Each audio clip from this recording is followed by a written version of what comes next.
Us a political analyst. Sanjay Jha, your first reaction to what this time around a union minister, a former union minister of the Congress era had to say, saying that the Prime Minister ki maut marega.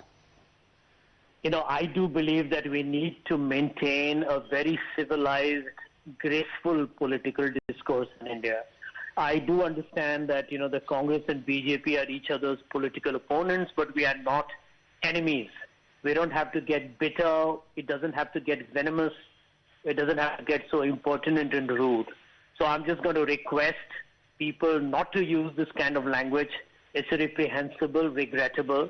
Frankly, not just against the Prime Minister. Don't use it against anybody. But do you find it surprising, Sanjay Jha, that this kind of a request, this kind of appeal is not coming from the top of the Congress? The Gandhis who tweet often, none of them have tweeted and warned their cadre, senior leaders, now even former union ministers, not to use language like this. What's acceptable, what is not?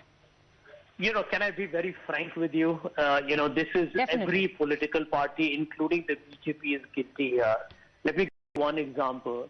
One of the ministers in Mr. Modi's government had abused Rahul Gandhi. In fact, it was such a vile and ugly language that it was an abuse, basically. And you can't even repeat it. Nobody can even repeat that. And nobody condemned it. I mean, this is what I'm saying. That, India's political culture has got so vitiated. Okay.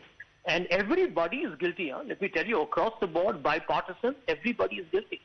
Across the political board, across the political ideologies, unfortunately, there is very little being done to clean up the language. The Lakshman Rekha constantly being breached. Thank you so much, Sanjay Jha.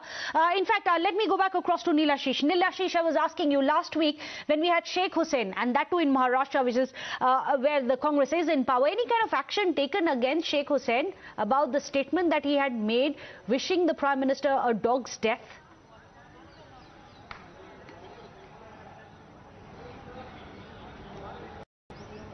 Well, yes, you can see these kind of statements coming in from the Congress. Last week, of course, it was Sheikh Hussain. And let's not forget, when he made that statement, that very unparliamentary language that was used, he even was unabashed and brazen about it, saying, I might get a notice issued on this and it doesn't matter to me. So using these kinds of words, this kind of language, of course, not very becoming of the positions they hold. Today, of course, now you have a former union minister saying Hitler ki maut marega about the Prime Minister. Of course, clearly somewhere this kind of language needs to be condemned, but that is not coming in from the Congress party, from any side.